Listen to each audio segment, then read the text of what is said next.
But we are here today with Brooklin Rayne. She is a divine channel. And my cat's come to say hello to you too, Brooklin. Hey, Do you want to Mother. give us just a brief little synopsis of what it is that you do and what your purpose is? Sure. Yeah, of course. So, I guess I do lots of different things depending on the day. But essentially, I feel that I'm here to assist in really being a mirror and a channel and heart oracle, holding a space for humanity to come into the remembering of who they are and why they're here. So, more specifically, I suppose I channel different frequencies of light and sound and crystalline codexes to assist others in embodying the highest aspects of their divine blueprint, essentially, which is very general terminology to kind of share what it is. But that happens through transmissions with sacred breath and different series of group transmissions, and then work with others, with individuals private, one-on-one. And we never know what's going to happen there. Generally speaking, I touch in with people ahead of time to feel into and to get an idea of what their intention is. Whether we're working on physical, mental, emotional, spiritual, or all of the above.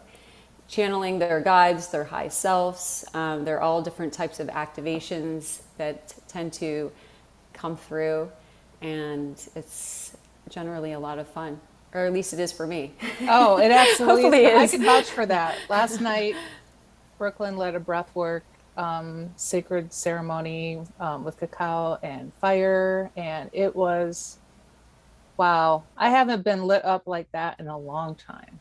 That was amazing. Amazing. Well, I am so grateful that you were there, and again, it was so much fun. I felt like we were all being supercharged. Definitely. Yeah. Definitely. So, for those of you that may not be familiar with your story, Brooklyn, share a little bit about your awakening. How did that happen and transpire for you? Yeah, sure. So I'm trying to think. Okay, we're 2022 now. Time is ever Yeah. so malleable and strange. So it was sometime in between 2012 and 2013. I was living a really typical conventional life. I had been a chef at that point for just about 20 years. And was sort of at the peak of a successful career as a chef, and 3 children. At that point, they were pretty small still. Yeah, very involved in all sort of aspects of conventional third dimensional reality, right? And on paper, everything looked really perfect, and I was kind of holding it all together. But on the inside, there was an internal storm that was really brewing on kind of all levels, really, like a physical level, just like a level of exhaustion and overexertion, and on a mental level and an emotional level and everything. It was sort of like what I commonly refer to, and essentially was like my surrender point. So everything, I wanted to go big and go home, come home, right? So it was in the summer of, I'm pretty sure it was 2012. It was in the summertime, and I just hit a breaking point, a surrender point, and started crying, and just like threw my hands up and just said, okay, source, God, how do I get myself to a place of inner peace? Like, I give up. Like, I obviously don't have the answers. And I heard a voice say, it's time to meditate. And I was just like, oh, wow, now I'm like going crazy. I'm going crazy. I'm hearing voices, and I don't even know how to meditate. So, I had my little moment of crying and tantrum, and then essentially knew that this is in fact exactly what I was going to set out to do. Because again, it was like I had brought myself to that point of deep surrender. So I did. So I started to look into how to meditate, and I began to meditate. And of course, I had so much mind chatter and all of the symptoms of one who really needs to meditate, right? And so engaging in that, and the journey of that was a bit challenging. So I kept showing up each day, but was met with some obstacles for sure. But I stuck with it, because really when I had chosen that moment of surrender, I'd also really just kind of within my blueprint had determined, no matter what, I'm flowing through this, whatever this is, the unknown, with unwavering faith, trust, and surrender. So there was just a knowing that I had no idea what I was doing.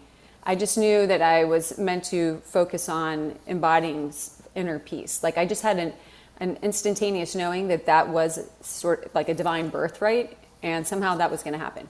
So I started meditating, and I would like peek at the timer, and I was like,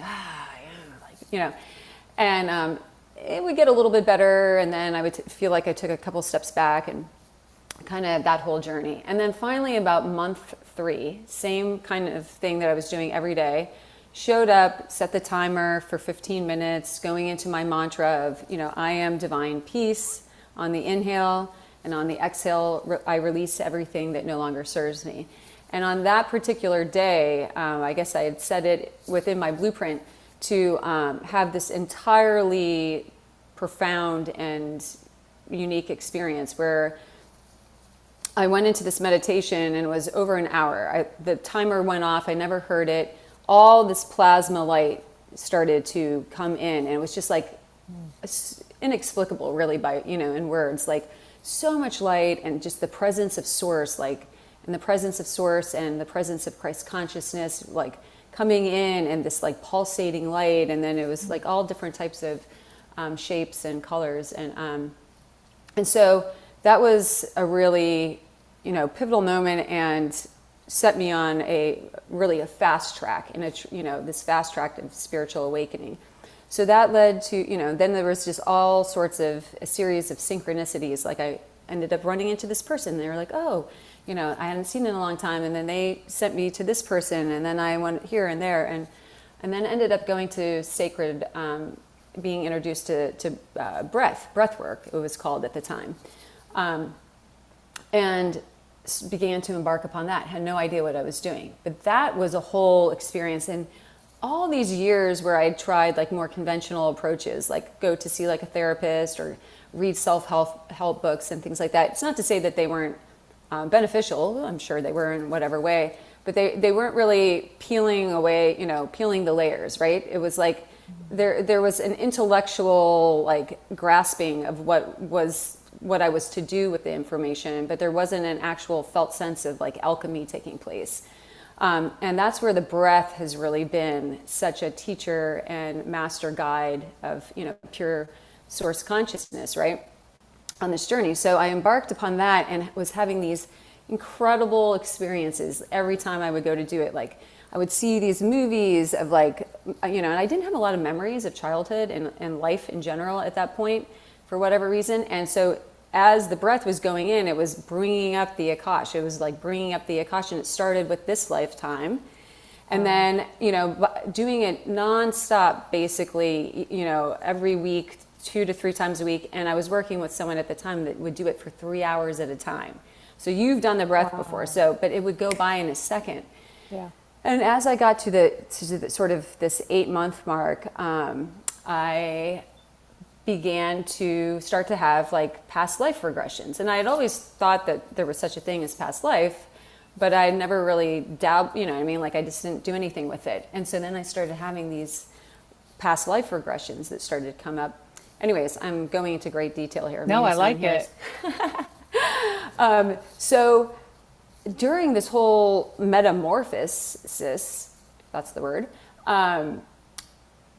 it started dropping in more and more my higher self. It was like, oh yeah, it's time. It's time to phase out of being a chef.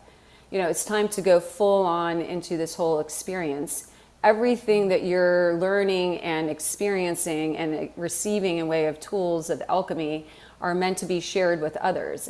And so it was just like this, everybody that in my life, family members and stuff, they were like, what are you talking about? Like, you're at the height of your career and like of success. And I was just like, I don't know what to tell you guys, but this is just a knowing. So I phased out of being a chef. I went back to school online to the Institute for Integrative Nutrition, became a health coach. So I was like phasing into it in a way that felt comfortable and made sense on a more linear, like, okay, Yeah.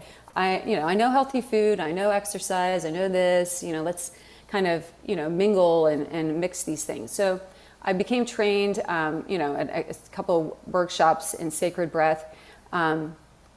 But really come to find, I have found on this path that, of course, and I think we all know this by this point, yes, it's helpful to take workshops and classes and courses, but really it's the showing up and the, completely immersing yourself in whatever the practice is that's the greatest teacher, right? And Yep.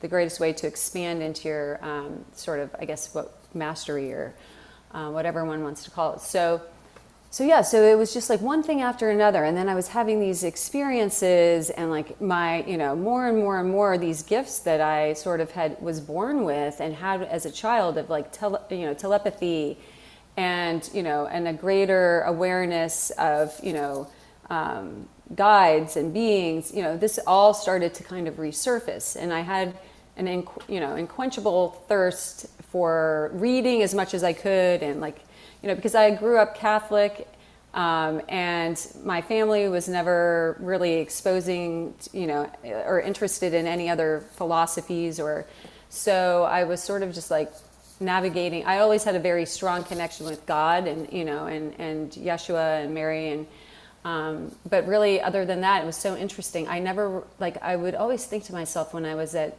church, like, I must have a learning disability. I cannot remember anything these people are saying. It was the weirdest thing. It was like the teacher from Charlie Brown, like, wah, wah, and I'm like, all right, well, whatever.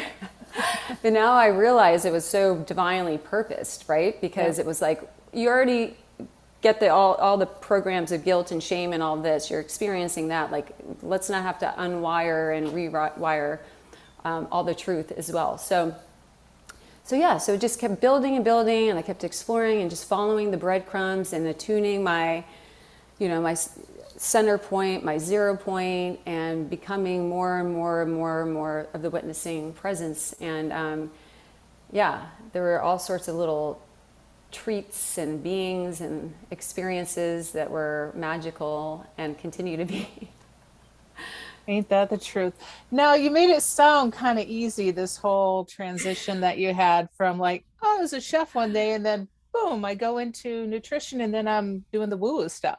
Yeah. How did everybody in your family take it? Because I think that's where a lot of people struggle right now. It's like, oh my gosh, if I go this direction that I'm being led, people are going to think I'm crazy. Yeah. Well, so I love that question because I definitely did a deep dive in this lifetime into like all sorts of, prior to awakening, like desiring to experience all sorts of programs of like, insecurities and like, self-sabotaging programs and all sorts of things, and always placing so much value in what others, thought of me and, and how I should navigate, whether it was my biological parents or, then my partner or whomever, right? Teachers or this and that. So when this, but, and I think that was it. Like, that was all part of it. It was like constantly giving away the sovereignty, constantly giving away freedom, right? Choosing that, right? Choosing to participate in all these programs of distortion, not knowing actually at all that it was also perfect because it was to experience the depths of the human experience and the polarity of it. Yet, I was sort of like, as most people are until they begin to awaken, just kind of flowing through, the rolling through the whole thing and collecting lots of density. So when it came time and, I hit that surrender point again, like not only did I hit the surrender point, but it was just like I had created so much inner, turmoil and density and suffering for myself, right? Through the full embrace of the victim-victimizer programmings, that when I hit that point of surrender, it was like, okay, whoa, yeah, this was like the greatest, the greatest and longest, musical ever, produced. So when it came time to start making these changes, it was uncomfortable for sure, because what I realized quickly is everybody else in my life had way more attachment to the roles that I was playing as a chef. You know, they were like, it became so, it was such a beautiful teacher to see how people completely get attached to a particular role and an identity that a person plays, and then really have a hard time moving beyond or conceptualizing why it would be that anyone who is doing well at something would ever choose to do a complete 180, you know, especially with the woo-woo stuff, right? Yeah. So I think that was it. Like, it was uncomfortable. I was receiving a lot of, you know, judgment and ridicule and stuff like that. But I honestly was just like, you know, again, it was just like a knowing, like, well, you know, to each his own. And so a lot of people did drop off kind of quickly, you know, not in any dramatic way or like, this is the end or anything like that. It was just like, as I was shifting, as I was releasing, as I was embodying more of, sorry, the sun is like, of myself, you know, my high self, those types of things just became, you know, they were called out for what they were, basically, right? It was like a greater sort of awareness that so much of that doesn't even matter.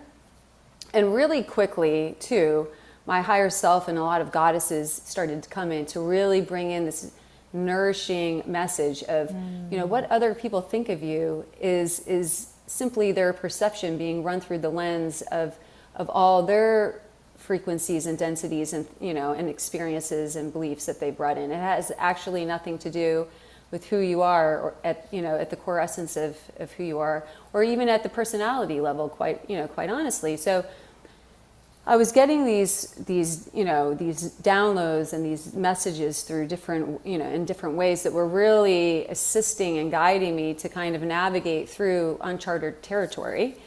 And there were times where it was definitely more sticky, for sure. Like, you know, where I would get a lot of pressure from, you know, family members and, you know, and my partner and stuff like that. Like, when is this going to end?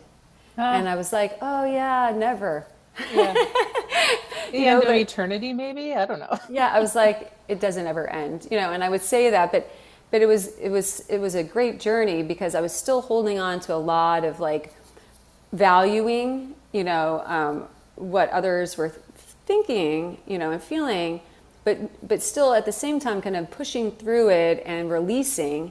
But then I started to really go deeper and deeper, and then I started to see like, oh my, you know, like things in an even clearer lens. Like, oh, I'm totally participating in this victim programming to like expert levels, right? And so when I started to realize that, you know, I am an infinite being, you know, I am an infinite individuation of source consciousness, I chose to come into this delightful experience of human incarnation, right, with its full spectrum of polarity, you know, and every single experience that I chose consciously and unconsciously to participate in was like divine perfection. And I'll say, you know, it came in an even greater kind of bandwidth of knowing when I was tasked or encouraged to go and start writing, you know, like a brief biography, if you will, of my life for a particular program that I was considering entering into. And as I started doing that, you know, it had like lots of different phases. Like I was like, started to type it out, and then I was like, it was interesting because it was like my higher self dropped in and was totally calling like BS on like, okay, why don't you go back there again and do that over? Like, whose lens are you writing? You know what I mean? Like, who are you writing this for? Like the truth?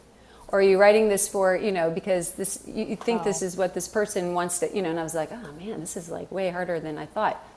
But as I kind of just surrendered into it and like started trying to recall, like, you know, what felt relevant to the, you know, the task or the assignment,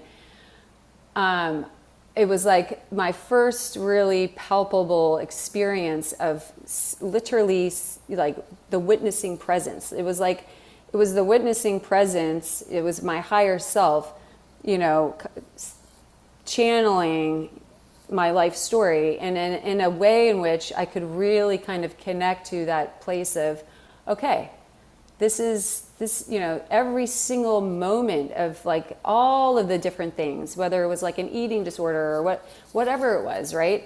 Was like so perfect.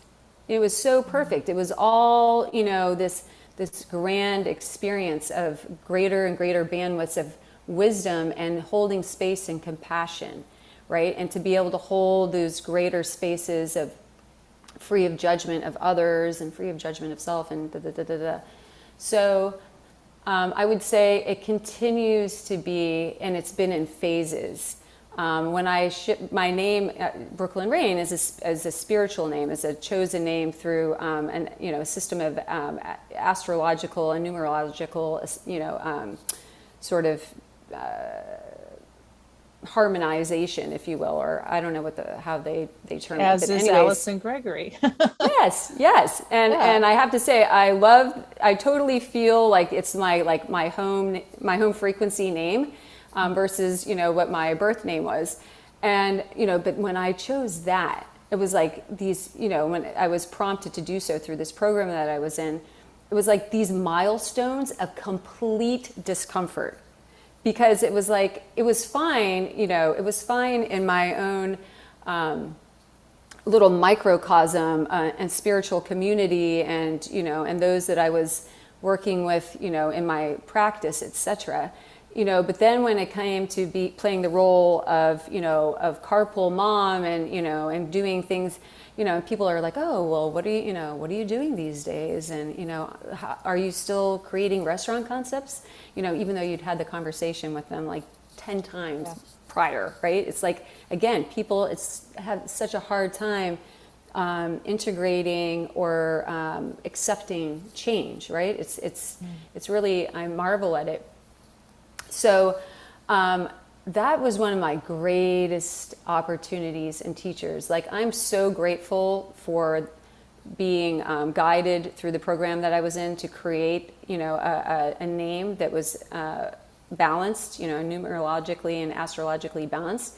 Because what I realized is, even though I had come through so many little nuggets and milestones of releasing what other people think and continuing to kind of move through this path, right?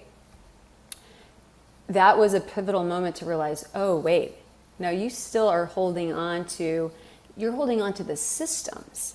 You're holding on to these belief systems, whether I wasn't consciously aware of how much I was playing into the matrix of like, and so I was feeling like this sense of fear, like, of others kind of figuring it out that don't understand, right? Like relatives and things like that. So I have to say I'm grateful for Facebook because of the facial recognition. It began to, like, I had disengaged my previous Facebook account because I had never really used it before. I had a couple people, but as soon as I created Brooklin Rayne and put a picture on there, it started sending like, oh, you may want to, you may know this person. Yep. And so I was getting all these phone calls from like my aunts and stuff like, someone has hijacked your account.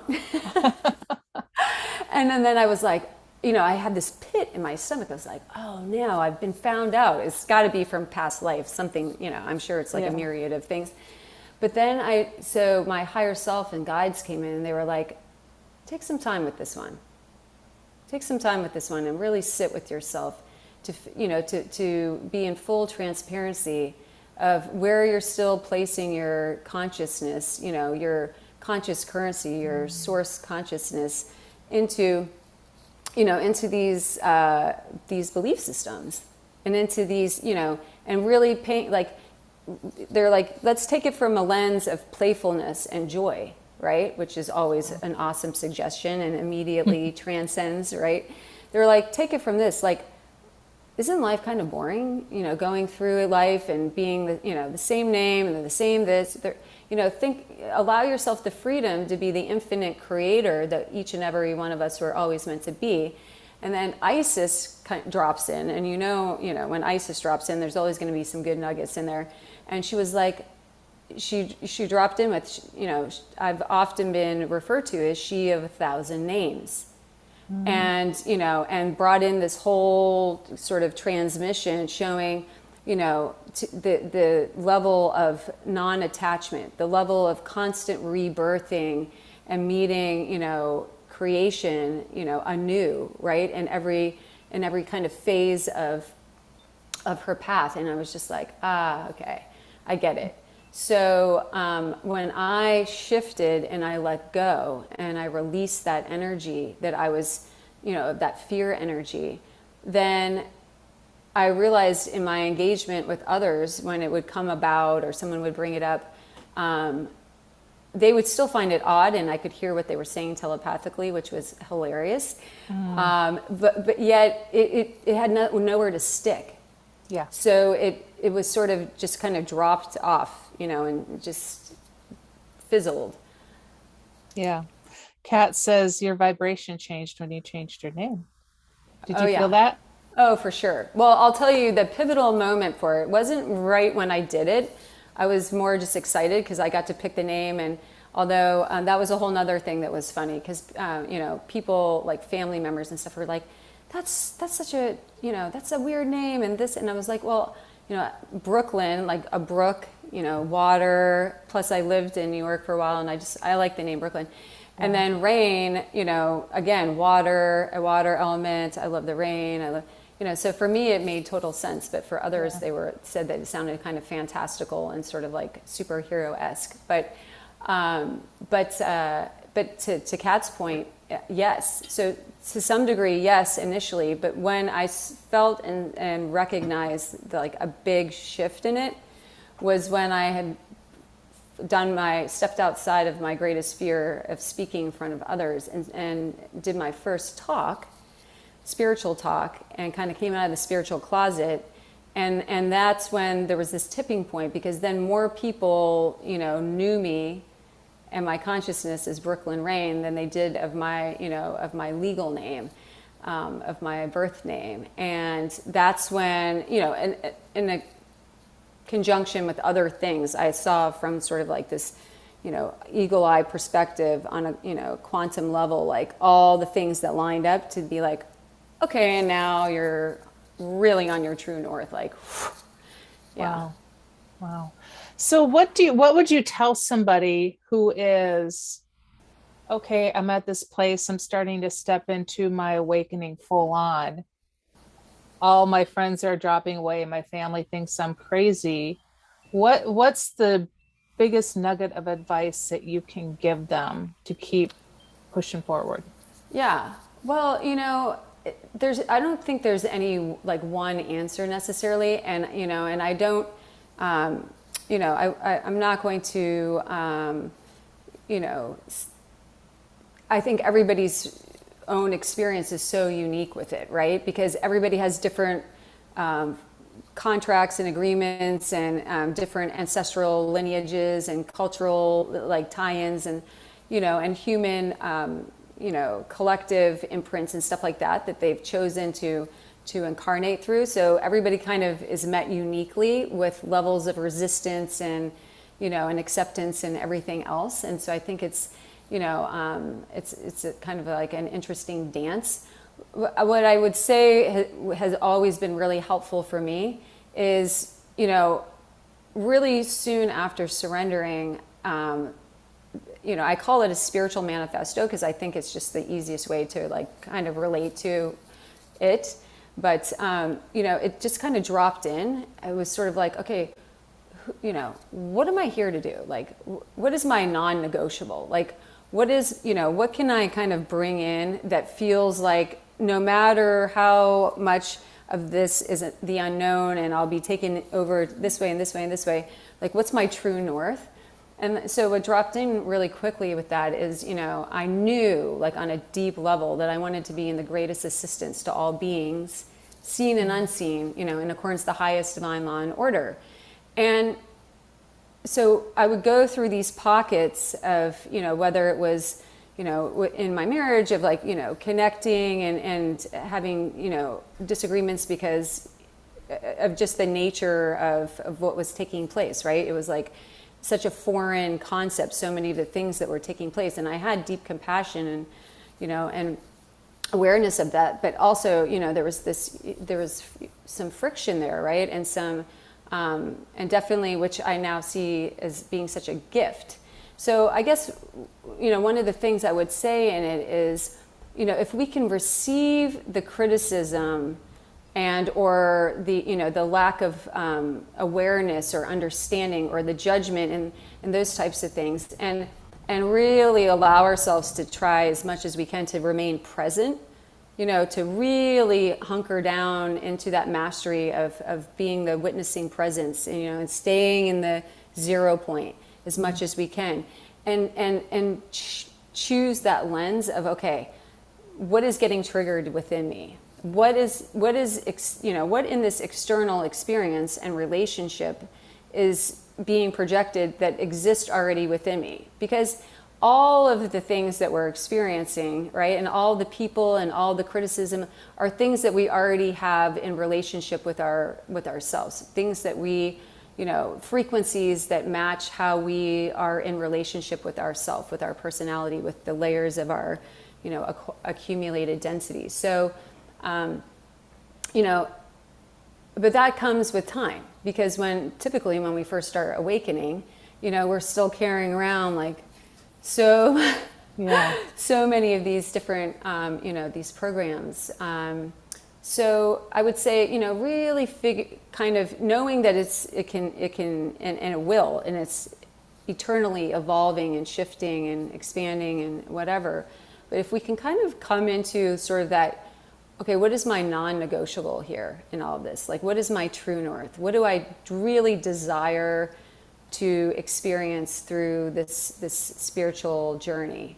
And we can kind of keep that, and then, keep bringing ourselves back into that place.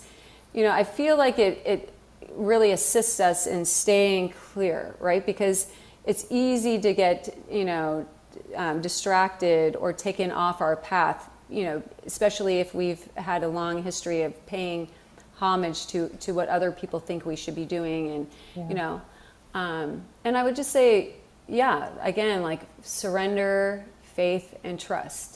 Just trusting and knowing, if this is really a significant thing and you have this inner knowing that this is what you're meant to do, then just allow yourself to keep pushing through and embodying more and more and more courage. And because the more we do that, everything gets easier. And we hear that, and we've heard it our whole lives, and it's been made into some sort of cliche, which most universal divine truths have been, right? But when we kind of just release and surrender into the flow, and we listen to that felt sense, that knowing, because we all have it, and we just get accustomed to overriding it, because everything that we've grown up, receiving in societal programming and stuff tells us to not listen to ourselves, right? I would say those are some of the things that were most assisting. And I'm not ignoring you. I'm just checking questions. No, I wouldn't blame you if you were, because I'm very talkative today. Stop. I like it. So one thing I'm always curious about, because I myself am just starting to peel away the whole channeling aspect and learning to feel into different guides and collectives and that sort of thing. How do you go about identifying who your guides are? Do they change out? How do they come in, and why do they come in at certain times? Can you shed a little light absolutely. on that? So that's been a really fun and kind of interesting journey and evolution in itself as well. I would say, as I started off kind of, desiring and knowing that I was meant to be a conduit, right, a channel, I was trying to figure out, like we all do, right, what is coming through as my higher self or as my mind, and what is coming through, as something outside of myself, right? And so there was this whole engagement in that way of trying to feel through it. Okay, this is what it feels like when it's, it's me, when it's my high self, when it's my core essence. This is what it feels like when it's my thinking mind, or my egoic mind, right? And then this is what it feels like, when it's another, collective or consciousness or being that's coming through. And so it's just, I think everybody has sort of that learning curve and kind of feeling into what are my unique spidey senses, and like how am I interpreting these frequencies and these streams of consciousness. So it started off sort of like kind of figuring it out in that way first, like, okay, let's get a feeling here, let's test this out, let's play around with it a little bit. And then then I started to, I'm sure through someone's suggestion along the way, okay, now let me call in a specific collective or being. Let's say, well, I will say this from the very beginning, as I kind of share a little bit, in that first like really profound meditative experience, and then lots of experiences that were taking place, through sacred breath, etc. There was a very palpable presence of like when it was just, when it was source, when it was sort of this white light. And so for me, light is a big, indicator for me, and has been like a guidepost through this. When it was direct source and just this feeling of like this all-knowing, the all-encompassing, the everything and the nothing, it was this massive bright white light, and then when it was this, sort of a golden light, this like really liquid sort of plasma golden light. Oh, poor Mulder. He got excited. That was my cat. He was like, not that light. Yeah. Oh, I would hear like a message, and it was just this deep knowing, it was Yeshua, or it was Divine Mother, and so forth. But then after I kind of was playing around, as mentioned, like, okay, what is my mind? What is my higher self? What is something outside me? Then I would call in like a particular being or collective that I felt a sense of magnetism towards, right? And I would start to feel what that, I would see color, or I would start to at times something would step forth into my third eye that would either be like a picture of them, or it would be something that would signify their essence. And then I was like, okay. And then I would make a series of questions or something to this, and then I would receive answers, right? I would say, okay, and I would start to kind of feel into what resonated as, very clear truth, and what was sort of like in this sort of gray area, right? And so, just having fun with it and practicing with friends, and then testing things out, and then getting confirmations, and it was like, yeah, okay, perfect. And then it started coming in as that really started to build and become clearer and more attuned. Then there were different collectives that would show up, and it's interesting because, I know the clairs, right? We hear about all the clairs. Mm-hmm. I don't know what it is like called when you don't hear it as though you're hearing my voice right now, but I hear the beings are like talking to me, and I'm not certain what it is. I feel like it's some sort of level maybe of clairaudient. But additionally, like for instance, like I'll hear a song playing, and I can hear the song, like how we all hear a song in our head, yeah, right? Yeah. And we're hearing it, and it's going over and over again. The same kind of thing with like the guides. They would start coming in, and they would start, bringing in different information and wisdom and and so then I started to get familiar with the frequency of the the voice, so to speak, or the sound that was coming through. So I think it's really just a matter of like opening ourselves up, right? Letting go of how it should look, or how this person does it or that person does it, and really just building our own and fine-tuning our own inner compass, because we have all access to all of it. There's nothing outside of ourselves that is more omnipotent than ourselves as source.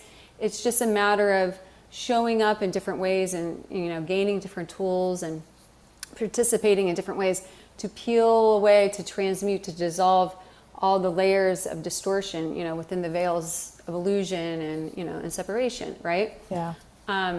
And then I would say, what's taken place very, very much so in the last linear year and a half is that most of the time it's just a direct, one column of consciousness that comes through. It's just a direct, I connect and command, myself to connect directly to Prime Source Creator. And so it comes through sort of, in a one voice. And occasionally, like when in doing transmissions and so forth, there will be collectives that will step through because they're bringing forth a very, significant and palpable frequency or something very specific to their collective consciousness and codes, right? And so then it will, there'll be something spoken of that.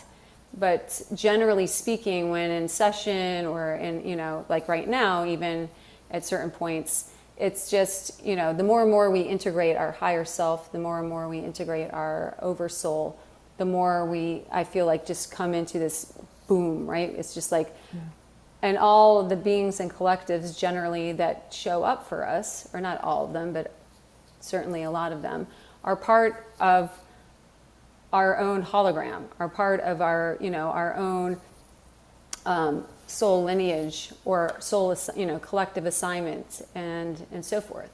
So, and the guides often come in to say that, like, don't think of us as separate of you, because we are all one, and there's no, we're not more significant than you or more omnipotent than you. We're just in a different dimensional range of frequency and have, a greater bandwidth of clarity beyond the veils of illusion, which is how you're, why and how you're now bringing us through to assist you and resurrecting your own ability to embody as that. One of the greatest pieces of advice you gave me, I think it was in a workshop I was in of yours last year, was you're going to feel like you're making it up. Just go with it. Yeah. Just go with it. Because totally. it is that voice, but it's not a voice. But the knowing that's talking to you coming through. And it's just wild. Yeah. Trust. Yeah, it all comes down to trust, which everybody thinks, oh, trust. Like, But it really, it seems to be one of the greatest teachers and, perceived obstacles, right? And it's something's only an obstacle if we perceive that an obstacle can exist. And yet for us to shift our perception to no longer see or sense the obstacle, we have to trust that we have the ability to do that, right? And so it's like, and I know sometimes I'm in session and I'm like, don't shoot the messenger. But, because, someone might be like, oh, well, tell me about, what wants to come through from this blueprint and that blueprint. And like their higher self is like, trust. And I'm like, oh man, like give us something more to go on here, and they're like, but until we trust, all of the other things that come through, yes, they can assist and they can come through and they can, can help us sort of paint the overall picture of our blueprint. Yet if we're not trusting in that which is coming through, and we're not trusting in ourselves as source, we're not trusting in ourselves as a sovereign, free, amazing being, then all of that is just sort of bouncing off, and kind of going back out there again. Yeah, absolutely. I thought we could do something fun with your guides, maybe. Oh, yeah. Sure. What I was thinking we could do, this came to me this morning on my walk. So I'm going to throw out a word, and whatever guide, collective, or whomever comes in, just let us know who it is and what they have to say about the subject. Okay. And the first one I'm going to throw out there, and y'all on Facebook too are welcome to throw me a word, and I'll put it out there for Brooklyn. Rainbow children. That's a good one.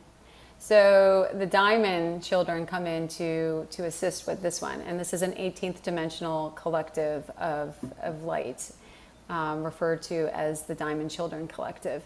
So rainbow children, similarly to many of the questions and things that have come forth in this co-creation, have, many, many, many expressions. Yet there are some very specific characteristics or traits or things that are commonly found within their blueprint. And so this is a wave of beings that come through with their own unique individuation as their own unique individuation as source. They come in with their own blueprint, yet they come in with a very crystallized diamond architecture that allows them to hold a very significant bandwidth of dimensional range. So many, many diamond rainbow children or rainbow children come in with a full crystallized 12-strand DNA and even beyond that, and quickly begin to integrate and to bring through and to activate more and more and more strands of DNA. So again, each of these children have very specific, and unique assignments and come through and incarnate, through different dimensional ranges of consciousness, we'll say. Some come through still within the spectrum of the indigo spectrum of the 6th density. Others come through, through the 11th density. Some come through, the 8th, the 9th, etc. They come through to kind of come in as now the sort of additional layers of system busting that have already been, the foundations have been laid and continue to be laid by the indigos and by the crystal children, right? So they come in with a huge bandwidth and of this diamond rainbow light spectrum, this plasma spectrum, this frequency bandwidth that is far expanding beyond what many other beings are able to incarnate with. And so it's not to say that others here are incapable through their ascension and through, if their blueprint, has this within it, to embody that spectrum of diamond rainbow light, and that, and their 12-strand DNA and 24-strand DNA and 64-strand DNA.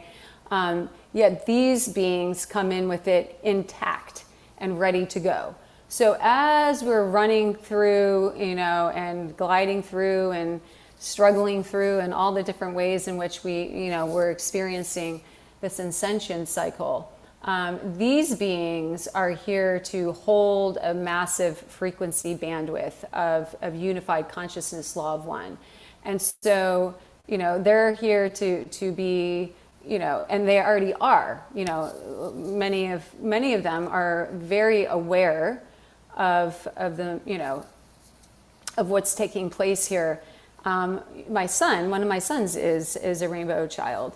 And so he came in, and it's like I can hear him telepathically. We telepathically communicate, and I can hear him like he doesn't want to participate. He chose uniquely to really experience the 3rd density and fully embracing this conventional life, but also having a biological parent that was able to kind of hold a space and be on my path at the particular point in which he incarnated, to be able to assist him, and him to assist me, if that makes sense. Mm-hmm.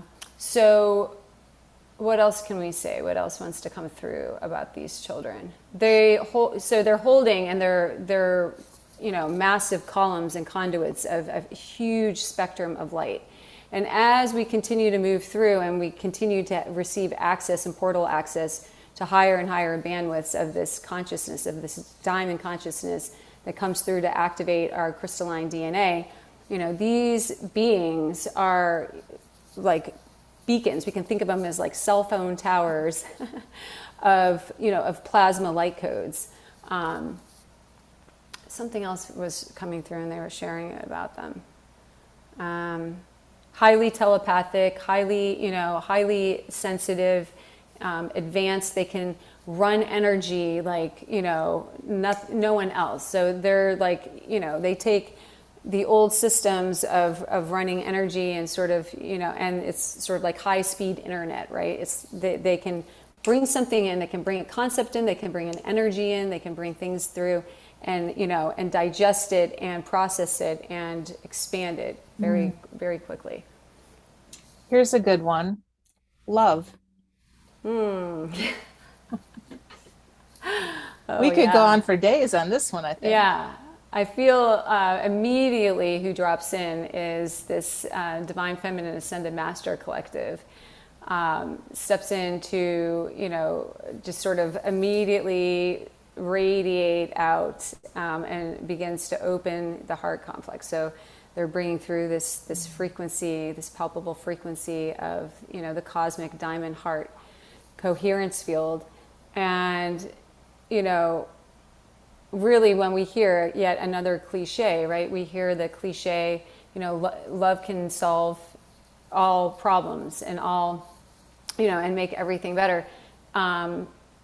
It's pretty much true. Yeah.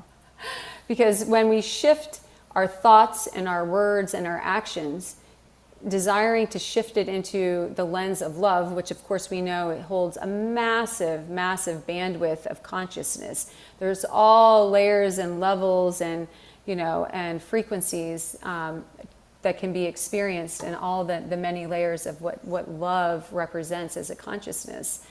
But when we choose that lens and we shift our perspective and how we're, appropriating our consciousness from whatever it is in this moment, and we bring in that lens of love, everything begins to shift. Everything begins to alchemize. Everything that is in polarity to it immediately calls it out for what it is. And when we hold that frequency, that which is in polarity to it cannot exist unless we choose to participate in it. So, there's just so many ways to touch upon that, but I feel like that's what wants to come through.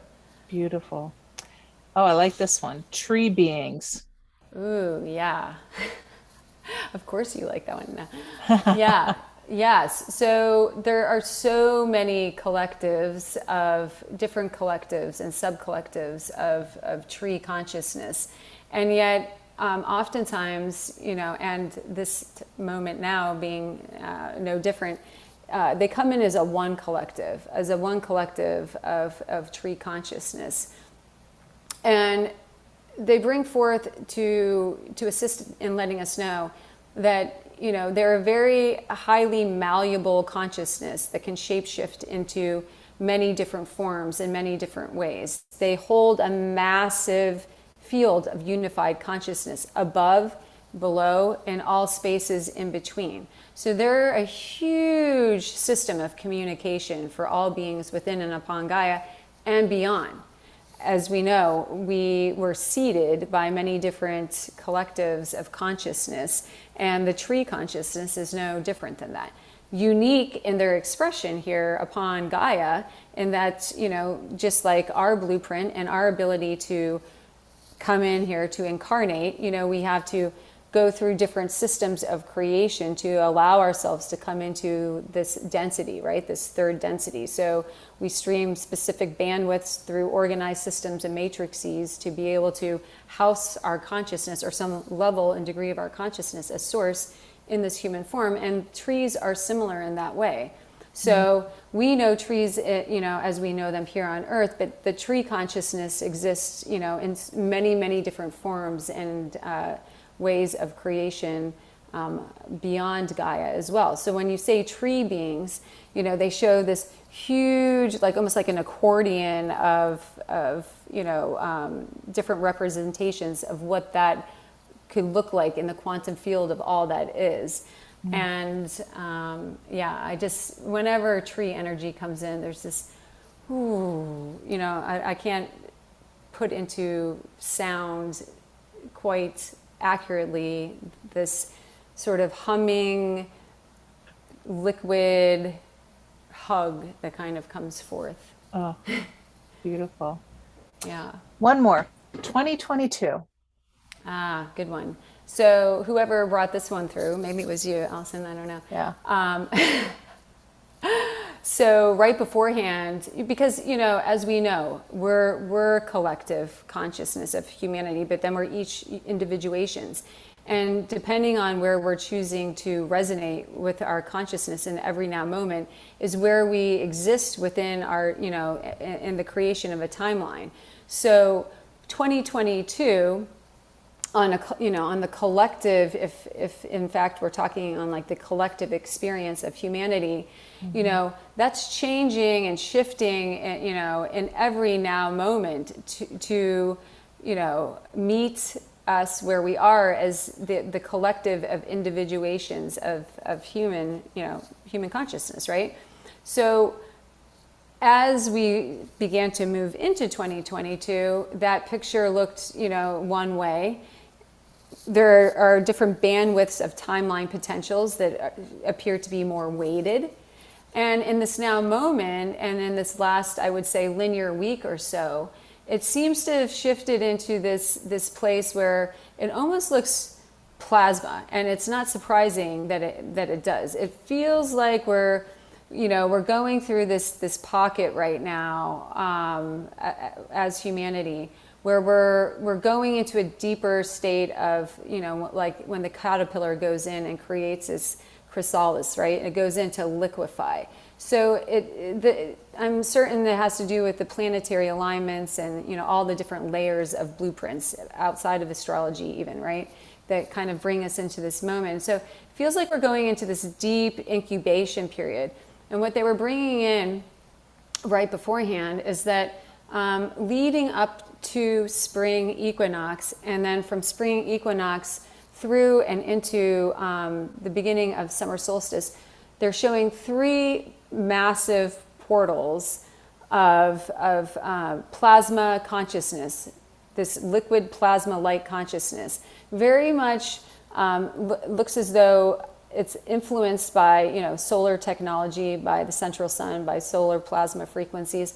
But they all have their own unique kind of range, and they're showing it coming in from beyond this universal system, coming through the multiverses, right? Coming down and through sort of the central channel of the central sun, if you will, from beyond, right? From beyond, even beyond dimensionalization. Yet there are layers and streams of this plasma consciousness that are very specific to the restoration of Gaia's original blueprint and humanity's original blueprint, of which very much comes from the consciousness of our universal system. So this, you know, meeting us, bringing us, we're able to bring forth and digest, you know, what makes sense, what is able to be, you know, compatible and comprehended through our own unique set of blueprints here. But it feels as though, and they wanted to bring it in through this perspective, because as we know, and we've all heard, and we're living the human experience right now, there are some weighted timelines. There's some collectives of beings that are very much trying to push the apocalyptic timeline, the one world order timeline, and all those things are playing out, and, you know, in some levels of reality and existence. But what they really want to bring into focus here is, you know, is what is going to be the greatest catalyst for our ability to embody, you know, our full self-realization, our full embodiment of Oversoul. And so they bring this in to focus upon, because they being Prime Source, Creator, one collective of light, brings this forward, knowing that, you know, perhaps those who have gathered in this particular call, in this conversation right now, desire to figure out, to connect to, and to utilize, if you will, what's coming through to catalyze the greatest expansion, the greatest freedom embodied, the greatest sovereignty embodied, right? The greatest clarity and transparency beyond the veils of illusion. So these three significant portals seem to line up, again, starting, kind of moving into almost right as the few linear days prior to spring equinox opening. And then it seems like one is dropped right sort of in the middle between spring equinox and summer solstice. And then again, the week or so right before summer solstice, another big opportunity. And so one might say, okay, great, this is great information, but what do I do with that information, right? Well, having the awareness is like anything. Once we have an awareness of something, then it's just a matter owning that we're the choosers of our choices and the creators of our reality. What are we going to do with that awareness, right? We can just have the awareness, know that it's there, navigate through, having it on the periphery, knowing that it's going to do things regardless of whether we bring forth any of our, directing of our consciousness or intention to it, things are going to take place. And yet the more and more and more we choose to come into, into that place of sovereignty as I am the, director of my light ship, I'm the creator of my reality, I'm going to drop into the present moment, I'm going to take this awareness that this grand gift and catalyzing energy of ascension is pouring through right now, and I'm going to intentionally bring my focus and awareness to, maybe it's as simple as saying, I call forth, command in, and bring, into embodiment, whatever's in the highest and best interest for me in accordance to the highest divine law and order right now of this plasma frequencies, of these ascension codexes, right? Keep it simple, but when we focus our intention and we focus our consciousness, that's when bigger catalyzing things take place. We can participate, and there's no wrong or right way of doing it, right? Yeah. We can participate in any way we want to. But when we remember that we are infinite creator beings, and we direct our consciousness in a very focused, present, now moment way, we open ourselves into a huge window of opportunity for expansion.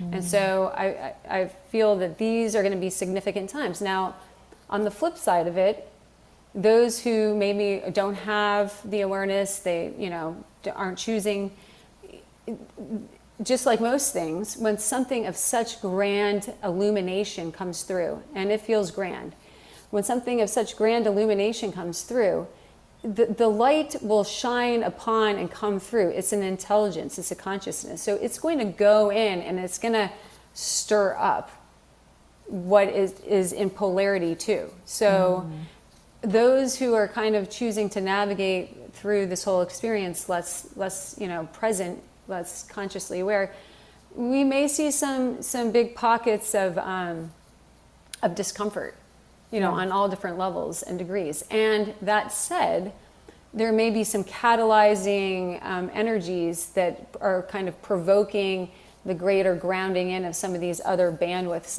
of timelines. So the more people that are choosing to be present and to bring forth and to ground and to root in whatever they're meant to receive of this, then the more we crowd out those less favorable timelines. Wow. Yep. It's interesting. I've been getting a little bit of that too. Not so much forward, but the whole resting in our cocoon right now, and then things kind of coming to fruition before the equinox, whatever that might be. Yeah. Yes. And so then to carry on through the rest of 2022, it almost feels like, they've dropped it into like these, into three parts in this now moment. And that being very significant, we're going to see, sense, and feel, depending on where we are, on our paths. We're all uniquely at different places, on our path of embodiment. And so, the malleability of the time-space continuum, or at least our perception of that, right, is going to get more interesting.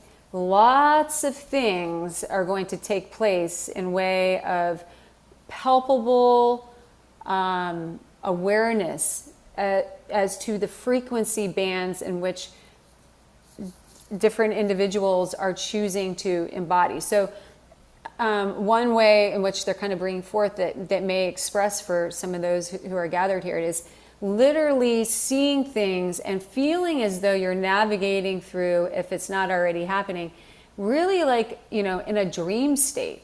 Like because the awareness, as the veils thin, and the veils can only thin with the levels of plasma light that are dropping in and about to drop in even more, there becomes a great clarity and transparency and greater attunement to how everything is frequency, and the subtle and not so subtle, very tangible and visually, you know, eyes opened, expressed polarities, you know, sort of, and the differences of frequency bands kind of revealed in a more clear way, if that makes sense. So almost like there'll be a felt sense and a seeing of what is even being talked about by what is meant by plasma, because we hear that term all the time, and of course there's a full range of ways of describing what that is too. But it's everything is going to become more plasma-like, and including our own physical, mental, emotional, and spirit bodies, starting, of course, and igniting within the spirit body and kind of going in, sort of like in like inverted sun, if you will, the rays coming in and then coming back out. And then it seems like there's a period of still greater stillness and opportunity for, you know, in terms of planetary alignment, etc., of integration from maybe the last few weeks of July, like just almost like the still point sort of experienced. And then we go into, you know, into Lionsgate and that whole experience, and it feels like it ramps back up again, almost like in a big way. And then there's a section of grounding and sort of going inward and in the fall. And then it seems like, again, like November-ish, another big wave of plasma frequencies and light coming through. So there's not a whole lot of downtime in terms of what's coming in to assist. So it's one thing that I heard in a big way in 2022 is to really hunker in, if it resonates, into finding that still point, and to really find how we can navigate as the eye of the storm, how we can really kind of come into the greater mastery of connection with our 0 point. You know, what that means to each one of us uniquely, how we can further attune to that place of finding the neutral point, finding the 0 point, finding the still point, and allowing ourselves the space to just be. Because the doing is going to just take place as the instant manifestation begins to further ramp up, as our consciousness begins to continue to rise for those who choose. The doing part of it becomes so much easier, because it's really going to come down to where we are in each present moment as to what manifests, and what manifests is going to manifest, and we're already seeing it more and more and more instantaneously. Yeah. And also seeing the truth. You can't lie anymore. You can't hide the truth. I mean, people will see it automatically. I mean, people BS me and I'm just like, you're lying. You know, it's just so apparent. The Diamond Children Collective came in and just smiled, and like they were like sprinkling some light around that, because that's another big thing with the crystal children and indigos, yes, but and ramping up more so now as more and more diamond rainbow children, you know, incarnate. But talk about a human lie detector. I mean, you cannot even pass. It's like, and you know, the thing is too, so many of them have such a beautiful embodiment of compassion, and that, you know, that radiant multiversal Christ consciousness, where they don't really have a judgment. It's more of like they're truly kind of like investigating from a place of curiosity. Like, I wonder if this being actually is believing what they're saying right now. You know, like that kind of like wisdom keeper. Yeah. But yeah, transparency. I mean, one thing that comes in over and over and over again is that, you know, this is, you know, a long span of ascension that's taking place, that we're just sort of getting our feet wet with, really. right? Of, of what's being projected over the next several hundred, if not even going into 1,000 years from now. Although that, even in and of itself, projection is malleable based on lots of different things that are put in place within the blueprint of the, overall ascension. But one thing that remains and just keeps building and expanding is the age of full transparency.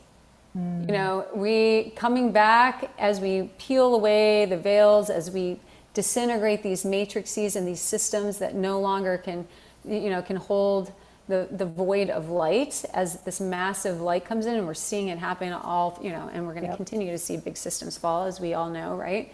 It's like full transparency. I mean, you may as well just start getting naked now. Like, just, I'm like, just call yourself out now and start getting real comfortable with being naked and embracing every fractal of your consciousness. Because, as all of these, rainbow children and diamond children and all those who are already here, and ascending, everything is moving into, higher systems of communication, telepathy, and telepathy in and of itself has so many layers to how that's even expressed. It's like, it's like when we have experiences with the guides and with ETs, etc. Don't bother trying to lie. They can feel and see and sense every single, which is why they don't come down oftentimes, although that also we know has changed and is continuing to change rapidly, is because of the level of density is so, it's like hearing, what I think one collective described, it's like having the most loud, screechy, like piercing sound, come in, right? It's like, who would want to hang out with a human if that's what the experience would be? But that's shifting. And the different fields of embodiment for Gaia that are going to rebirth within, the atmospheric fields, etc., within, already within the inner earth, are going to hold, very stable bandwidths of plasma frequency and plasma light, whereby we can have greater exchange and more tangible exchange with these different collectives of our multiversal lineages and universal lineages, etc. Well, we have a few minutes left. If you're open to it, would you like to do some sort of an activation for everybody that's here and everybody that will be watching in the future? Yes, of course. I would love to. Yay. Thank you. I feel like one thing that came in very significantly today in Sacred Breath is there are a lot of diamond water codes in activation right now. And so when that comes through, of course, we are here as humans, 70+% water embodied. So it feels like that a cellular water activation wants to come into be right now. All right. Okay. All right. So closing our eyes, settling into our heart space, settling into the now moment, maybe taking a few deep breaths, letting go of anything and everything that no longer serves us in this now moment, letting go of the to-do list, the mind chatter, any and all static frequencies, and allowing ourselves, should we choose, to connect into that high heart, that atom seed of our eternal existence, the 0 point within, bringing our awareness, even if we're not sure what that is or where that is, as we direct our consciousness as source into the connection of that space. That is exactly what happens.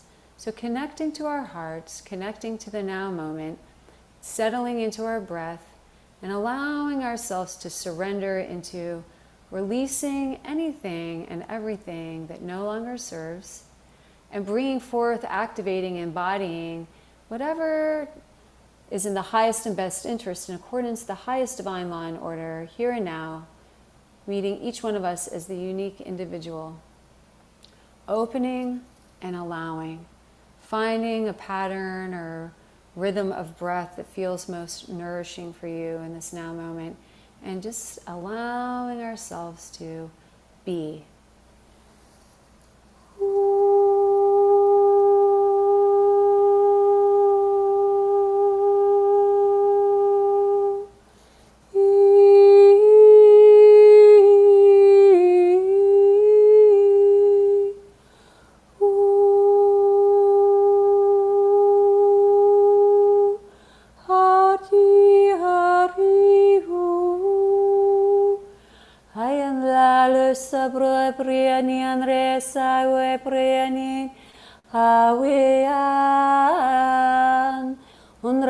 Satrat pieshanian rengandro brosan ue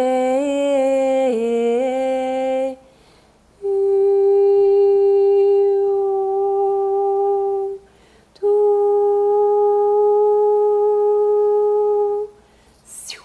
awi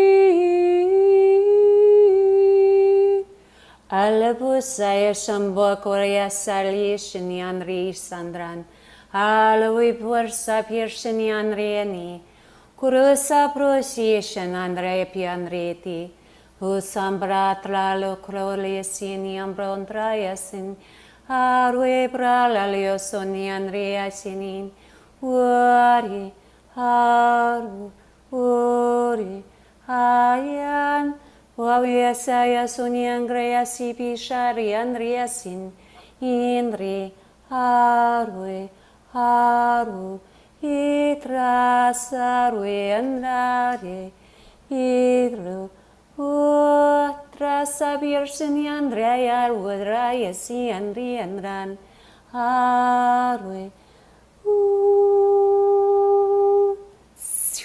alla position angrau sabrasi haru haru bra Wangraya seu sunyang suni ya buesia sunya rutra ya kresipish hasuni hasuni haru abraisi ire haru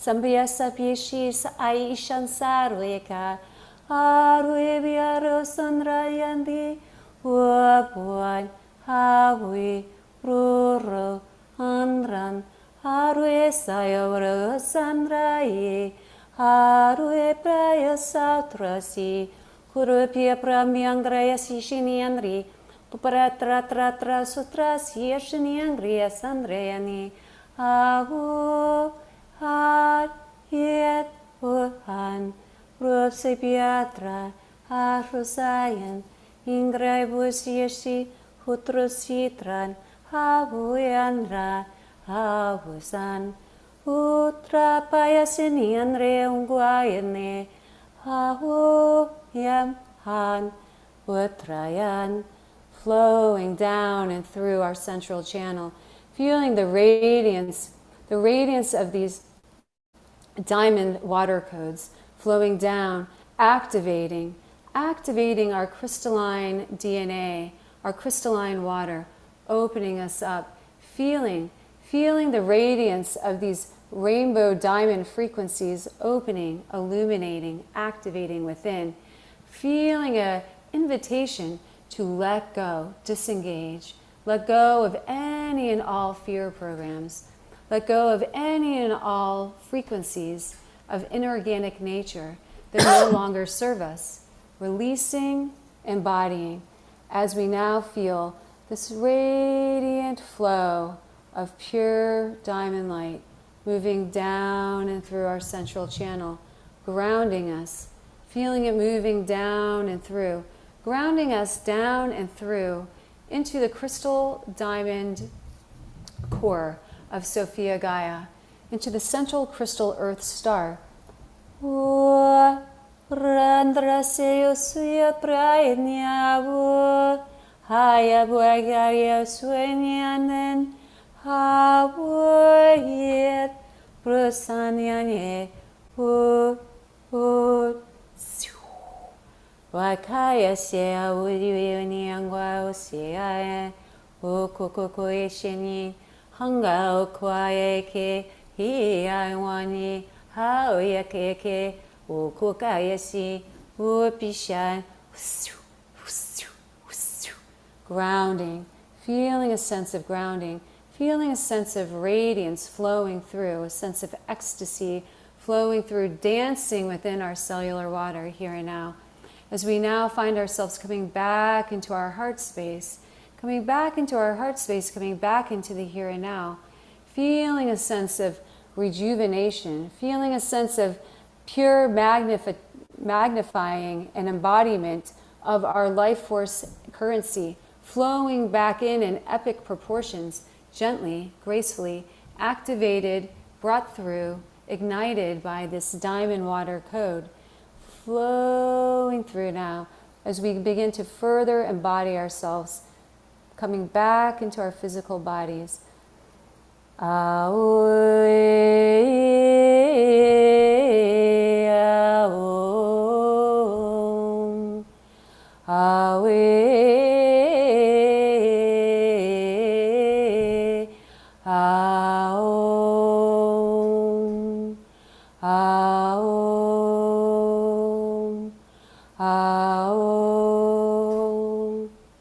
And so it is, and so it is, and so it is. Thank you, thank you, thank you. Taking our time, coming back into the here and now as we feel ready. Wow, that was beautiful. Thank you so much. Thank you. So much fun. Oh, yeah. Do you ever know what they're saying to you when they come through in light language, or is it just the tonal frequency that we're supposed to integrate? Yeah, great question. So there's a felt sense and a knowing. All the questions, all the words that came through in the co-creation, the diamond children, the diamond rainbow children, love, 2022, the plasma frequencies, compassion, transparency, all of these frequencies that were heard and brought into greater bandwidth and awareness here, along with many, many other frequencies of divine light, were spoken through the transmission that came through to come in, to embody, to assist, each and every one of us in our own unique way of really embodying that and embodying our greater relationship with what that means on a cellular level. So, and then what I was seeing, so sometimes, yes, there are words and there's just a knowing, and you can feel the love, you can feel the expansion, you can feel that. But what was so profound is that there was just like shimmery, as though I was watching, staring out at the water and watching this radiant and shimmering diamonds, coming down and through the water in all different tones and colors. And so, as that light language and the tones were flowing through, there was it was coming through in that expression, in that visual expression. It's so beautiful. Yeah. Very beautiful. Thank very you. peaceful. I appreciate you, Brooklyn, for being on here today. Thank you. Thank you. I had so much fun. Thank you so much for inviting me, and I love you. I love you too, and I would love to do this again. Yes, And please. thank you, everybody, for joining us. I'm going to try to do more of these live because I just think the energy is so much more powerful that way. So I appreciate it. Thank you, everyone, and Yes, we'll thank you. see you again. Okay, bye.